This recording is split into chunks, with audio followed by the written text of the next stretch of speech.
Сегодня состоялись соревнования, веселые старты среди семейных команд. Этими соревнованиями мы открыли комплексную спартакиаду среди округов и пригородов города Якутска. И приняло участие 9 команд. А так комплексная спартакиада включает 9 видов спорта. Это первый вид спорта, семейные старты. И у нас еще будут сейчас по баскетболу и по мини-футболу. А остальные соревнования у нас начнутся с сентября месяца.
Сегодня приняло участие, как я уже сказал, 9 команд.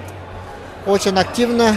Семьи у нас 3 видов. Это маленькая семья папа-мама, вторая семья папа-мама и я, и третья семья папа-мама, я, еще бабушки и дедушка. Цель и задача этих мероприятий – это пропаганда здорового образа жизни, дружба между семьей и чувство локтя друг друга. Семьи есть семьи должны быть. Мы эти мероприятия проводим совместно с детским подростковым центром, который очень хорошо работает в этом плане. И они все эти этапы всех этих веселых эстафет продуманы ими. И мне кажется, им всем участникам понравилось.